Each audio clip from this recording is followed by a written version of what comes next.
છેલ્લા ઘણા સમયથી સુરતીઓને નકલી પનીર ખવડાવતી સુરભી ડેરીનો ભાંડો ફૂટ્યા પછી ડેરી સામે કાર્યવાહી થઈ છે. ગંદકી મુદ્દે ડેરી બંધ કરાવી હતી, પરંતુ રાત્રે ફરી ડેરી શરૂ કરી દેવામાં આવી હતી. પાલિકાની કામગીરી સામે આ બાબતે હોબાળો થતા આખરે અડાજણ સુરભી ડેરી સીલ કરવામાં આવી. ભૂતકાળમાં સબ સ્ટાન્ડર્ડ પનીર વેચનાર સુરભી ડેરીમાંથી હાલ મોટા પ્રમાણમાં શંકાસ્પદ પનીર મળી આવ્યું હતું. સુરત એસઓજી અને આરોગ્ય વિભાગની ટીમે સોરઠિયા કમ્પાઉન્ડ આઈએનએસ હોસ્પિટલની પાછળ સોમાકાંજીની વાડી ખતોદરાવાડી ખાતે આવેલી સુરભી ડેરીમાં દરોડા પાડ્યા હતા, જેમાં પનીરનો 754 કિલોનો જથ્થો શંકાસ્પદ મળી આવ્યો હતો. આ કામગીરી સાથે જ માલિકે આ પનીર ડુપ્લિકેટ હોવાનું કબૂલ્યું હતું. પાલિકાએ અડાજણ અને યોગી ચોકની સુરભી ડેરીમાં ચેકિંગ કરતા 17 કિલો પનીર અને 4 કિલો ઘીનો જથ્થો સીઝ કર્યો હતો. અડાજણ બ્રાન્ચમાં ગંદકી દેખાતા પાલિકાએ ડેરી બંધ કરાવી હતી. જોકે રાત્રિ દરમિયાન ડેરી ફરી ખોલી દેવાતા પાલિકાએ ફરી ટીમ મોકલી ડેરી બંધ કરાવી હતી.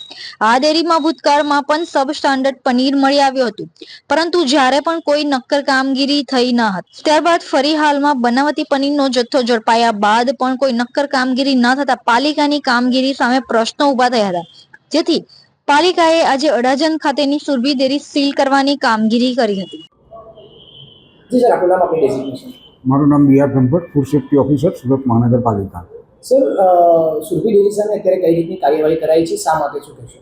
સૌપ્રથમ સુરભી ડેરીના ખટોદરા ખાતેના આઉટલેટમાંથી સુરત મહાનગરપાલિકાની ફૂડ વિભાગની ટીમ અને એસઓજીની ટીમ દ્વારા એક સંયુક્ત ઓપરેશન હાથ ધરવામાં આવેલ, જ્યાં 750 કિલો જેટલો શંકાસ્પદ પનીરનો જથ્થો પકડવામાં આવેલ, જેથી જે જથ્થામાંથી નમૂના લઈ અને પૃથ્થકરણ અર્થે લેબોરેટરીમાં મોકલી આપવામાં આવેલ. બાકીનો જથ્થો સીઝ કરવામાં આવેલ અને તે સંસ્થામાં વેચાણ બંધ કરાવવામાં આવેલ. અચ્છા સર, અત્યારે કેટલી આઉટલેટ છે અને એની સામે કઈ રીતની સીલિંગ કરાવવામાં આવી છે? ત્યારબાદ સુરભી ડેરીના બીજા બધા જે આઉટલેટ છે તે આઉટલેટો પરથી ચકાસણી કરી શંકાસ્પદ નમૂના લેવામાં આવેલ, જથ્થો સીઝ કરવામાં આવેલ, તેમજ તે લોકોને હાઇજેનિક કન્ડિશનના આધારે બંધ કરવામાં આવેલ, તેમજ હવે સીલ કરવામાં આવશે. સર, તમામ જે દુકાનો છે તે શા માટે સીલ કરાઈ છે અને પાછળનું કારણ શું છે?